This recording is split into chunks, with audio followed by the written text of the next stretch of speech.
Aloha, welcome to this brief screencast on the differences between Meteor Application Template Production and Meteor Application Template React.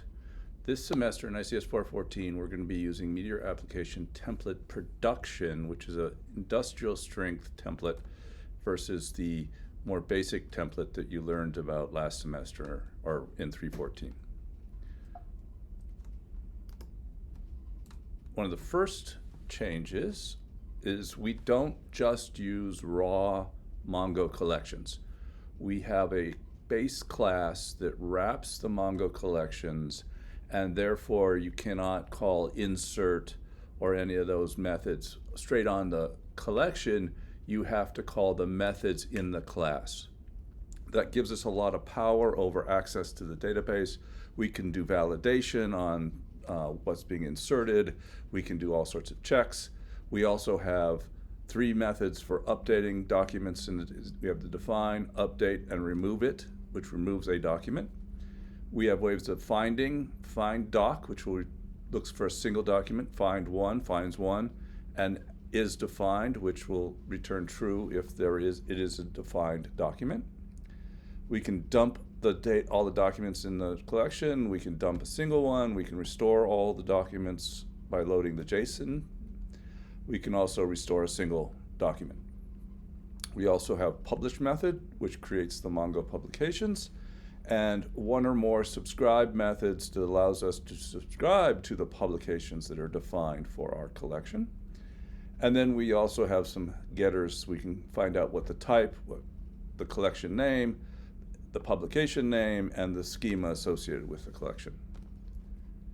So in the stuff collection, we just extend the base collection and implement the define, update, and remove it methods so that we can set what we can update in the document, in the stuff collection. Also, what do we need to have to define it? We have the publish method creates 2 publications, one for the stuff you own, and the other is the admin one where we publish all the stuff in the collection.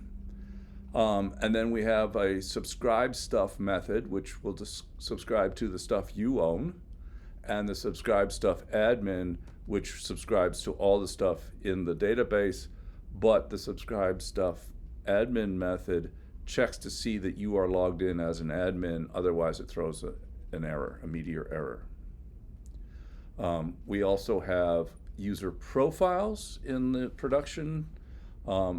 User profiles have information about the user, additional information, not just the email and the role like we did in Meteor Application Template React, but we also added first name and last name, and this is showing how we can add information about our users. You know, we could add social security number, which we wouldn't want to do, but we could do that kind of stuff.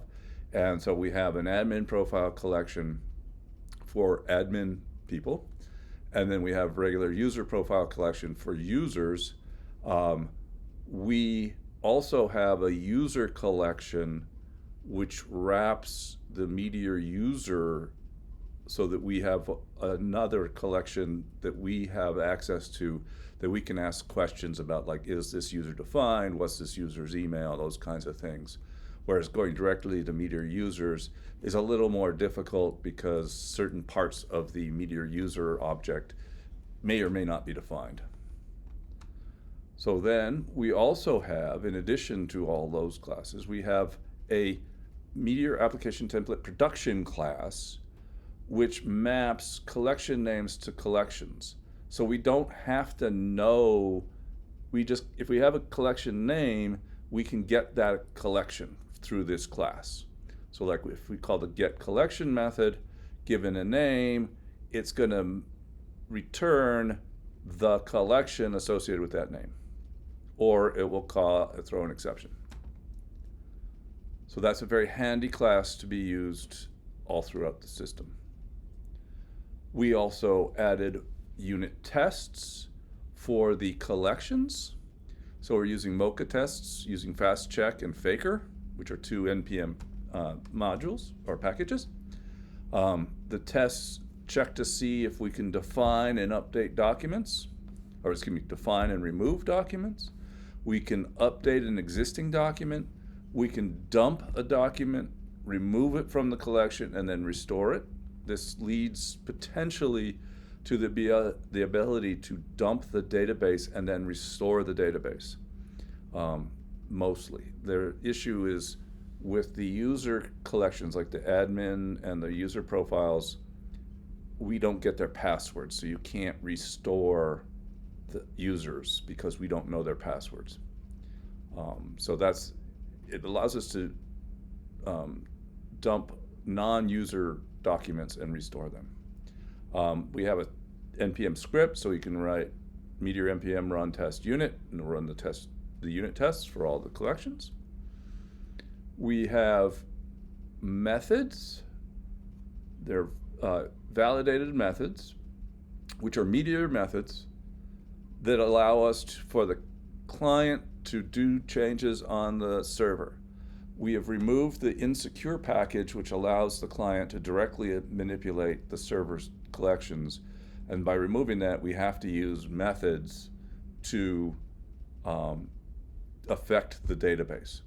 So there are 3 methods defined. The define method, which takes the collection name, and then the definition data, or the define data, the object that you would pass to the define method for that collection.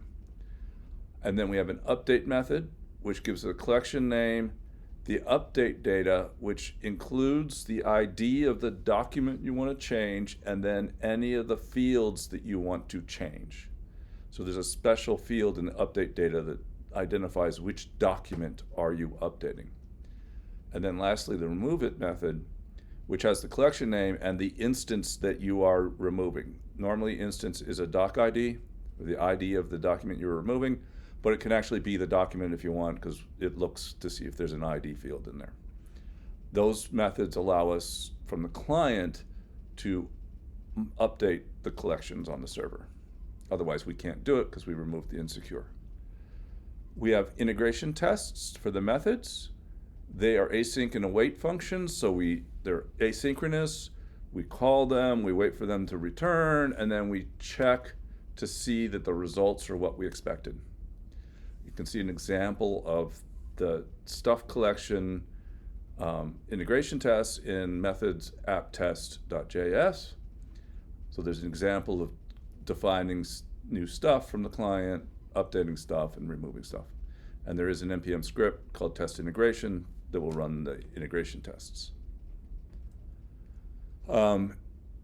React components, we're using functional components instead of classes. That's the more modern, or the newer React way of doing things. So you create an arrow function. We're using React Bootstrap, so we get the Bootstrap items. We have our landing function. We have a container. It has an ID, and we have this concept of page IDs, so that we can define all the page IDs, so we're not just using random strings, but we have an object that defines it. So the landing page ID is defined. We got our things, and then we export default landing. We're using the useState hook for state. We're also using with tracker for any of the tracker type, for accessing the data, instead of using the higher order component. We have acceptance testing. We're using Test Cafe. We ensure that all the pages render, or we ensure that pages render. We should exercise the forms. In the current template, we do not have all the pages tested or any of the forms tested, but that may be something you want to work on. And again, we have some NPM scripts. Test acceptance CI runs the test acceptance, all the Test Cafe, the same way that GitHub Actions would, so you don't want your application running. Test application acceptance development requires that you're running your application and then you run the tests. And then test acceptance development single, you get to name the one test that you want to run. We also have included continuous integration using GitHub Actions, so you can find that in the .github workflows ci.yaml. We run the lint to make sure that we don't have any lint errors. Then we run the unit tests to make sure all the collections are tested. We then test the methods for those collections. And finally, we check to see that the pages all show up. So those are some of the differences between the Meteor Application Template React that you learned about in 3.14 and the Meteor Application Template Production that we're using in ICS 4.14. Thank you for your time.